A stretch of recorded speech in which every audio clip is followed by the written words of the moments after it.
It really pains me to say this, but Durins Folk, the latest DLC for Return to Moria, is broken. It's just broken.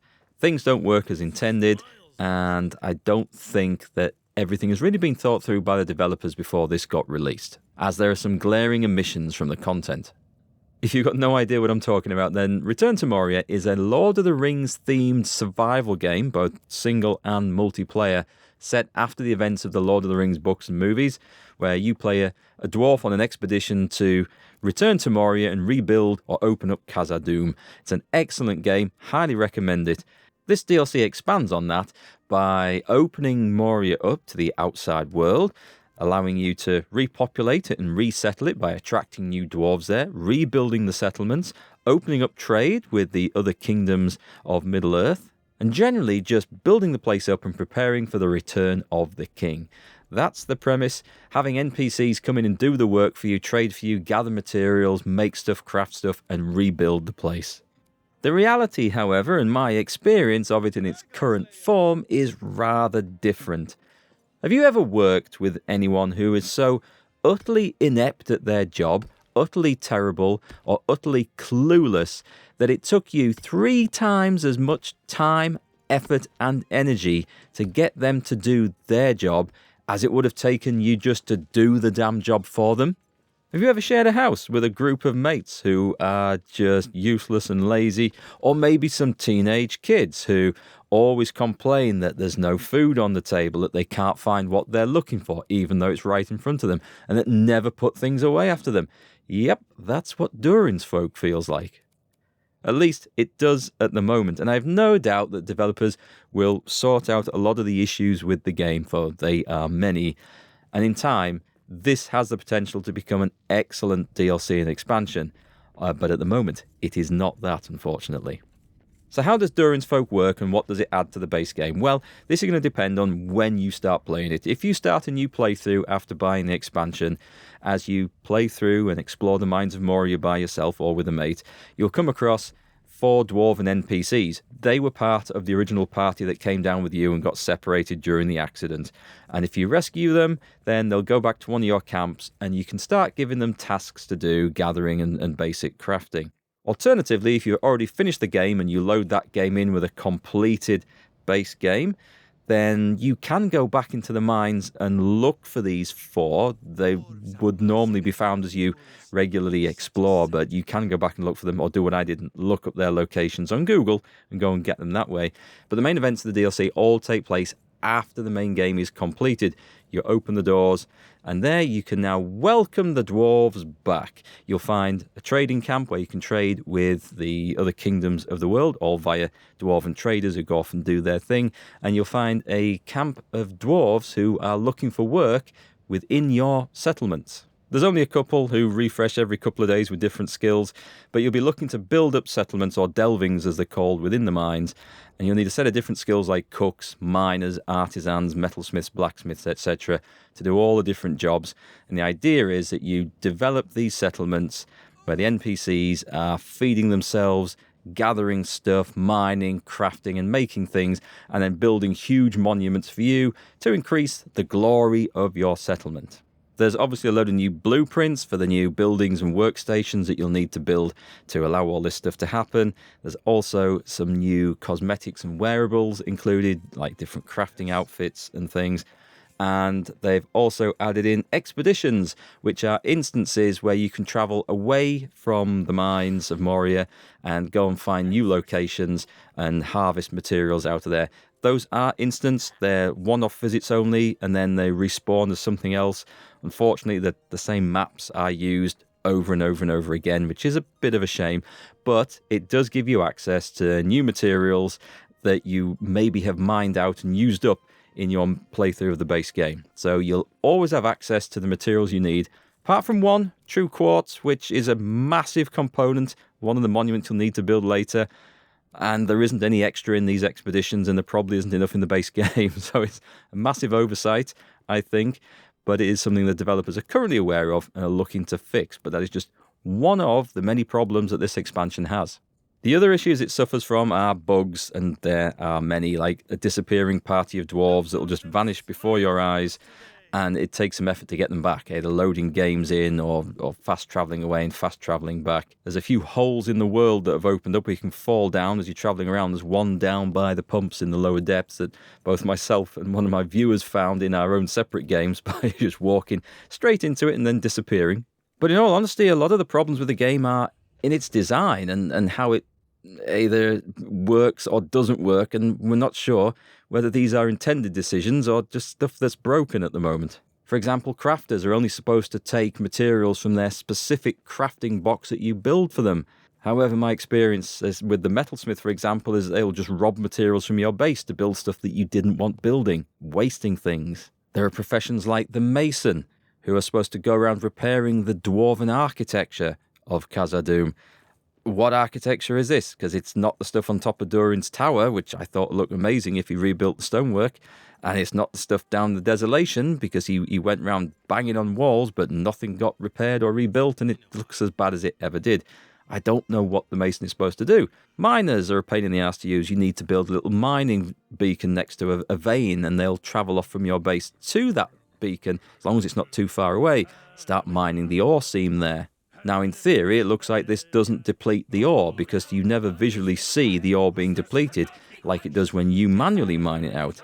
However, in my experience, that guy will stop mining after a predetermined amount of ore has been gathered and never mine anymore, even though he goes back and starts hacking away at it. I don't know whether that's working as intended or not. The cook will only cook food from a kitchen and won't use a basic hearth to make the basic food, so will only cook the more expensive and extravagant recipes. You're going to need to plan for that and make sure all the materials are there as required. In fact, the only couple of professions that I've found I can rely on are the generic ones. As a scavenger, you don't need a dwarf with a particular set of skills for this. You give them a basket and they just go wandering out, picking mushrooms and farm items and anything lying on the floor. They'll come back with all sorts of stuff. That one seems to work. And the guard, you can give any dwarf, no matter what their skills, a weapon, and they will guard the area that they live in, fighting off orcs and other critters and stuff that come and cause problems. Every other profession, though, I've had issues with. The builders being one. You need the builders to build these huge sort of end game, if you like, monuments, which require a shit ton of materials. And the builders seem to do the job at first.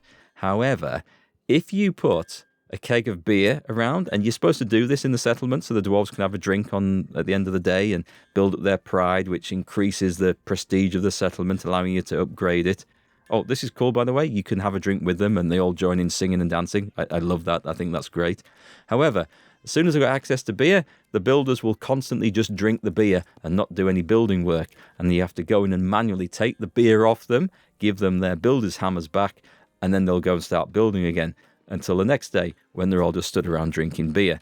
Yeah, I'm spotting a bit of a theme here. And in fact, that's actually the feeling you get from all of the Dwarven NPCs. They all require constant babysitting in order to do their jobs. Like the crafters, for example, you have to make sure they've got the right materials in their specific crafting chest to make an item. If you want the cook to cook with anything, you have to put food in the pantry, the ingredients in the pantry, and they will cook with that. However, the scavenger who goes out gathering the food doesn't put things in the pantry. He puts things in the delve chest. So you have to go to the delve chest, take out the food that he's brought back, and go and put it in the pantry. This is a means of controlling what the crafters actually use or don't use, and therefore waste things, making things you don't want, except, well, that didn't work with the metalsmith. That's not working as intended at all. But it does mean you have to babysit every single sodding action. And if you want to make something, you run around from chest to chest to chest to put things in another chest. So the guy who's supposed to make it will make the thing. You wait around while he makes it. And all the time you're thinking, you know what? I could have done this myself in 30 seconds. And it's taken me 4 minutes to do the same thing. So let me give you an example of my gameplay experience. Once we've got a couple of settlements set up and there's people working in them. So I wake up on a morning, have the breakfast for the day. Fast travel up to one of the other settlements, see what's going on, take the beer off the builders so they'll get back to work. Then fast travel to the trading camp to see what the traders have there. Realise that I need a particular item to get the ore off one of the traders to finish one of the monuments. Go back by fast travel to the main settlement, put the items for the blacksmith into the blacksmith's chest so they'll start making the right tools. Wait 4 minutes for the blacksmith to make a tool. Travel back to the trader's camp. Unfortunately, that trader's buggered off and won't be back for 2 or 3 days. And when they do come back, they're probably going to need another trade item and not the one I've just made. So we need to wait and see what they actually want when they come back. At this point, it's usually getting around towards evening because all the fast travelling takes the time up. And it's time to go to bed, wake up for breakfast and repeat. We'll quite often have time to go on an expedition to go and mine materials, and this is required because the monuments that you are required to build for the story and to increase the prestige of your dwelling take a ton of materials. Now, I don't mind that. I don't really mind that you have to go mining stuff because I find that quite chill. But there's one particular material, the true quartz. You can only really find it in quantities in the base game around about the lower deeps, and some people say it respawns and some people say it doesn't.